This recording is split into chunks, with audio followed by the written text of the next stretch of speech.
Today's Q&A will go over the book questions that I collected from a live stream last week. And it's a little different because I am on the computer. For some reason, my original video just did not work.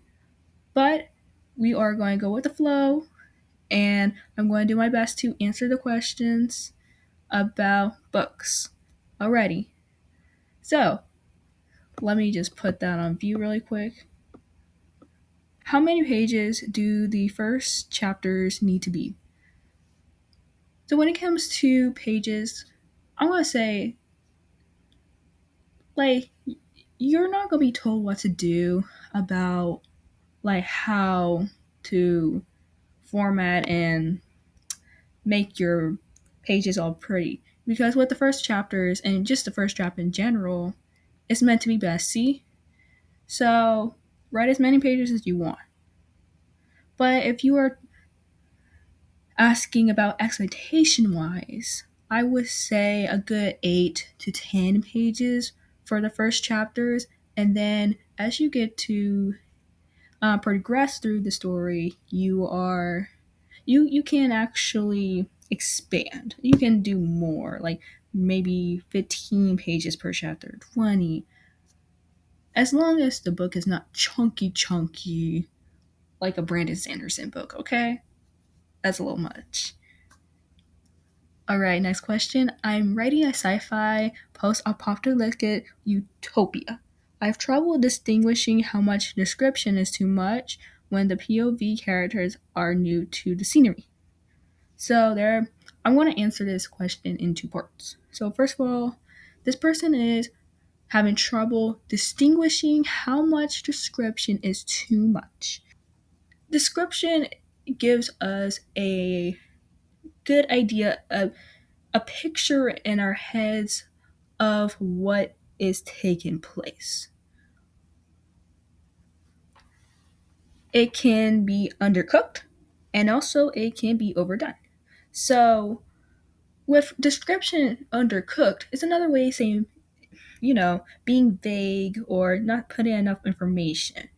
And for the readers, if you don't give enough description, how are we supposed to vividly picture it in our minds so we can see what the author might be seeing? With the question saying how much description is too much, I'll say basically info dumping, like too much, and telling us everything that is going on and blah blah blah. When you are in a particular character's point of view, you are trying to immerse the readers into the world. You are telling us what they see, but leave it open ended and ambiguous in a way so we can picture in our minds. So, next part of the question I want to really answer is whenever the characters are new to the scenery. So, whenever characters are new to the scenery, like tell us what they see. Use the five senses. Using the five senses is a great way to get the readers immersed, and we can imagine ourselves there as well. And then, like I said, don't just info dump everything. Don't make your character be like a know-it-all. That's what I'm basically trying to say. I'm writing a romantasy, and I'm wondering, is it too much to have a preface and a prologue? I am writing a first in the series. So, I'm going to actually give an example. So, Heartless Hunter has an overturn. So, I guess it's like kind of preface slash prologue. Basically, get to know the Blood Guard, the witches, get a good emphasis about the world. So, pretty much that's that. But I'm going to say, to answer this question, it really depends on not only the genre, but the book you're writing and how you're writing it. So, in most cases, it would be too much. But if you have a premise that is like just explosively big and you want to sort of narrow it down or just give us a head start before getting into the book, it's fine. It's completely fine. And no one's judging you, no one's telling you what to do and how to write the book. So trust the process, and yeah, I'll say write it. I really want to start writing again, but I get stuck in the planning process because I get in my head about the end result. Do you have any advice? So whenever I saw this question, I was thinking, you must be a plotter. A plotter is someone who plans their story in advance before even writing the story, like typing or writing the words on paper. They literally plan it. I'm kind of that myself. I'm more of a pantser, but yeah, that varies. But a lot of times when you are in the planning process and all that stuff, a lot of things can come inside your head and all that stuff, and just things start getting in, and it's really easy to mess yourself up and contradict yourself. Um, a good way to do it whenever you're stuck in the planning process, take a break. It's okay to take a break. No one is forcing you to just do it. Like, it is your story, your process. Just take the time that you need. And if it is an extended amount of time, just take that time. Okay? It doesn't have to be any rush. And definitely trust the process because the end result will be there and it will pay off. When is it when is the best time to start marketing a novel? I know you can start marketing before you're finished, and it's smart to do so, but when is the best time? So technically, yes, it's smart to market before you're finished. It gives your potential readers hype around the book that you are writing, and I'm assuming you're showing them the writing process of writing the story and then editing and then getting into marketing and all that stuff. To me, in my opinion, you probably won't have to like my opinion, but I would say when you're in the editing stage, because you're basically done with the book and you're working on making it polished and making it publish worthy, whether it's self-publishing or traditional publishing. Don't worry, I'll have a whole nother video about that, whole different writing discussion. If you have any questions, we can talk about that. We can definitely talk about that. I'm so open, and I've been around the writing stuff for over 3 years, and I'm continuously learning myself. So don't worry. Like, we're on this process, and marketing's pretty new to me as well, like social media, and yeah. So yeah. But one thing I do want to say really quick, because what kind of made me stumble on this question a little bit about the starting marketing before you're finished with the book. My only concern is, what if you don't finish the book? Then you had all this hype for your potential readers for nothing. That's why I say during the editing process, because you're finished with the book and you're in progress. How long does it take for you guys to finish a book? I'm starting my first one. So I have this highlighted red because this was the answer that I gave someone. So here we go. So my first two books took me 2 months, but my third book took me a year. So I'm going to give you a little story about Murray Mysteries. Yes. Quick pause. Quick pause. Yes, I do have a live pre-order for the ebook Kindle version of Murray Mysteries. So check that out after this video, and that will be in the link below. Okay, easy find. All right, so back to my Mermaid Mystery story. Mermaid Mysteries is a 3-book series, and yes, it's like, oh, wonderful. I love the series so much. Can't wait to get it out to you. Anyways, so the first 2 books, it all started as a dream. And then I wrote a script version of those books. And then 2022, I decided to actually write the books. Amazing, right? And it was a wonderful process. The first book, it took me 2 months. I was kind of writing the second book with it, but I decided to like, okay, let me pause from the second book, finish the first. Once I'm finished with the first book, I'm like, yay! Okay, let me go to the second one. I went with I went through the second one pretty easy. I got finished with that too. But when I got to the third book, okay, I was so excited to write the third book. Like I had a basic premise for the third book, but it was just I couldn't get through the first third of the story. That really bothered me, and I didn't like that at all. So, yeah. And this was my sophomore year of high school, and I was in writer's block a lot, and it just took me a while to finish the third book. Don't worry, I am going to explain this in a completely different video. Nice little book story. Probably put them in parts as well. All right. How do you all guys choose your book name? Okay, you're probably not gonna like me when I answer this question, but the book name comes to me. I imagine this in my head like a movie, and the title just comes to me. It's just very easy for me.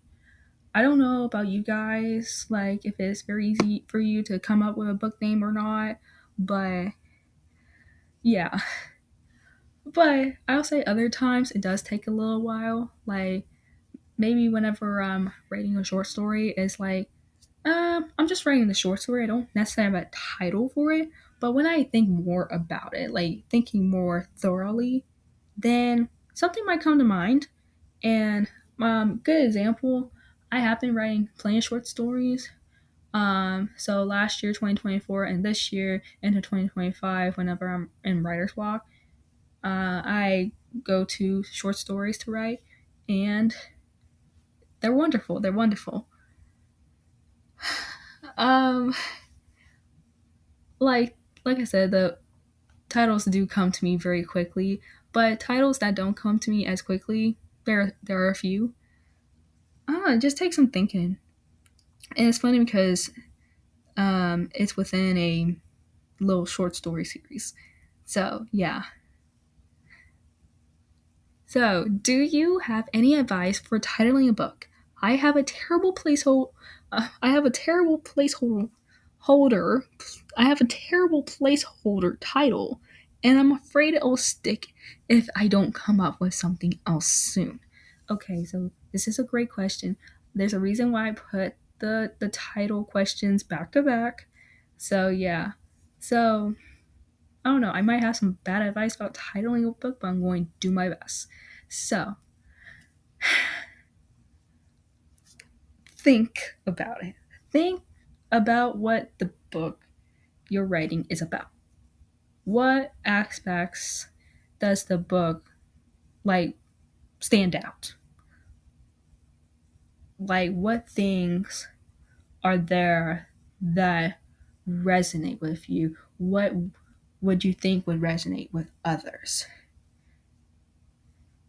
And it's okay to have a terrible placeholder. It's okay to have a terrible placeholder title because that's temporary. And like you can definitely do that intentionally. And eventually you'll find a better one. That is completely okay. Okay? It's not like anyone's going to see it unless you tell someone, right? But I would also say be careful. Be very careful about titling your book. Because you can name it whatever you want, but if it doesn't resonate with what's inside a book and like, it's gonna be like, it wasn't as advertised. How can I make a successful friends to lovers book? Okay, I'll tell you this. Okay, I'm no romance expert, but I've heard the term and I'm actually going to do my best to answer this question, okay? And fun, I sort of outlined this in a way that is unintentionally friends to lovers. It's kind of like an enemies to friends to lovers, but you know what I mean?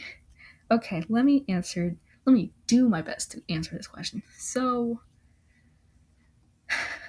friends to lovers. So, basically, the two people start as friends and they can turn into lovers. Okay, so first of all, give us the reason why they're friends in the first place. And let us get to know these two people. And we want to feel for them. We want to care. We want them to stay alive. Um, yeah. And like, why do they matter? Why do they matter? Because if they're just there, just be there. We don't want them to end up together. We probably want the lovers to be somewhere else. One of them might end up with someone else's ex. I don't know. I don't know. I'm just saying. But when you transition, like have that slow burn, make it a slow burn where it's satisfying and we really want to root for the two to get together. And then when you shift that relationship from friends to lovers, let that be intentional. Let that be meaningful. Don't have it just be like, oh, I just want to make friends with lovers. They were friends, now they love each other. That would be pointless. And it can work. It can work. I'm trying to plan a book about Greek mythology, but I don't know how much about it. Excuse me. I'm trying to plan a book about Greek mythology, but I don't know much about it. Will research help enough, or should I just give on this idea? So, yes, you need to do your research on Greek mythology. There are certain things that you need to know about it, like get a basic understanding of it. And anything that really requires for research, it's good to get a basic understanding of it. And then, if it looks flexible enough, you can expand on it. I know fantasy is a great genre to expand and be creative with it. So, yeah. And there are many resources to use to find about Greek mythology. Yes, Greek mythology will help. Let me read the answer that I have. So yes, you should do research on Greek mythology, but you can also be creative with it. Like I said, fantasy. Fantasy is one of the genres you can be the most creative and be the most immersive and you know implement your world and all that stuff. And I highly recommend reading the Percy Jackson series for some inspiration.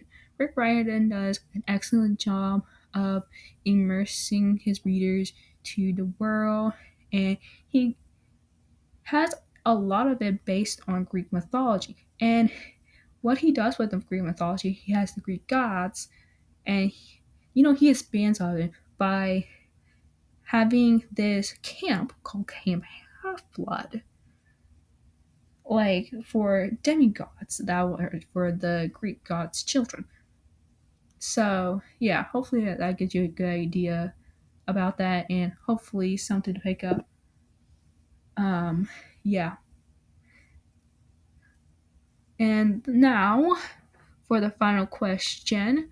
What do I do if I think my book might be too long for a first novel? There is no such thing as a novel too long, okay? Especially when it's just you. Like, that this question is like, okay, it's just doubt. It's just doubt that is coming into your mind, and anxiety, and just so many thoughts are just clustering in your mind at once. Remove that. You want to write a book. Let me ask you this. How many people actually start on that book? How many of them keep going? And how many finishes that book?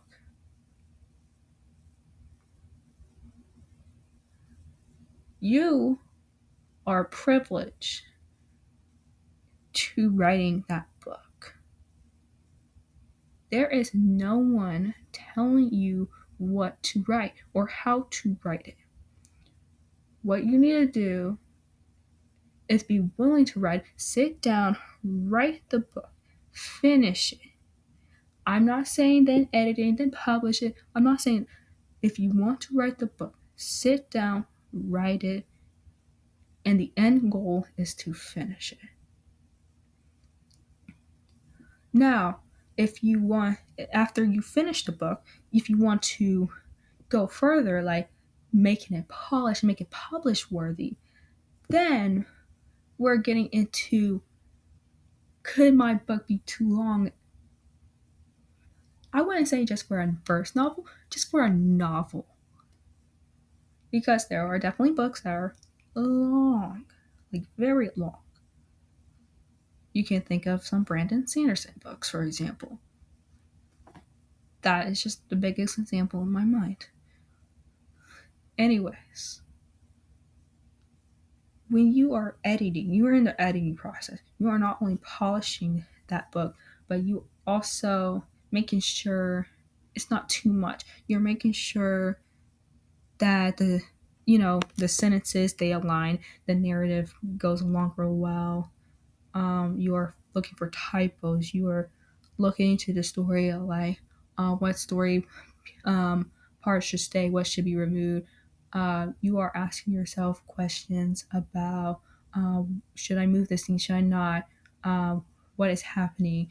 You are just constantly questioning yourself. Like you are your own editor, sitting in your chair, figuring out, how am I going to make this a successful book?